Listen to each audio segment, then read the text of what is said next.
Bagaman nanalo sa Thailand, nakitang hirap ang Gilas na maski makalayo sa underdog na bansa pero patunay nga kaya itong mahina talaga ang nabuong team ni Team Cone. Kahit pangaraw nakamit ng Gilas ang pangalawang panalo sa Asiad, tila hindi nga deserve ng koponan ang matawag na winner.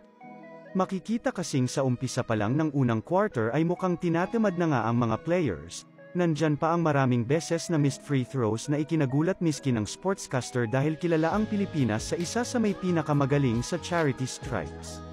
Umabot na din sa ilang beses na nalamangan ng Thailand ang Gilas na mukhang naging wake-up call sa koponan para ayusin ang laro.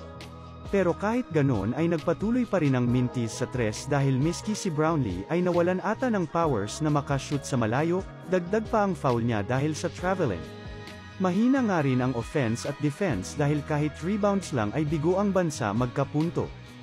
Halos nawalan na nga kaagad ng pag-asa ang fans dahil dito pero laking hatak naman dahil nang magsimula na ang second quarter ay tinambakan na ng Gilas ang kabilang team. Natapos nga sa score na 8-7 at 72 at panibagong pag-asa sa Pilipinas na masungkit ang ginto sa Asiad. Deserve pa nga rin ba ng Gilas na manalo? Comment down below.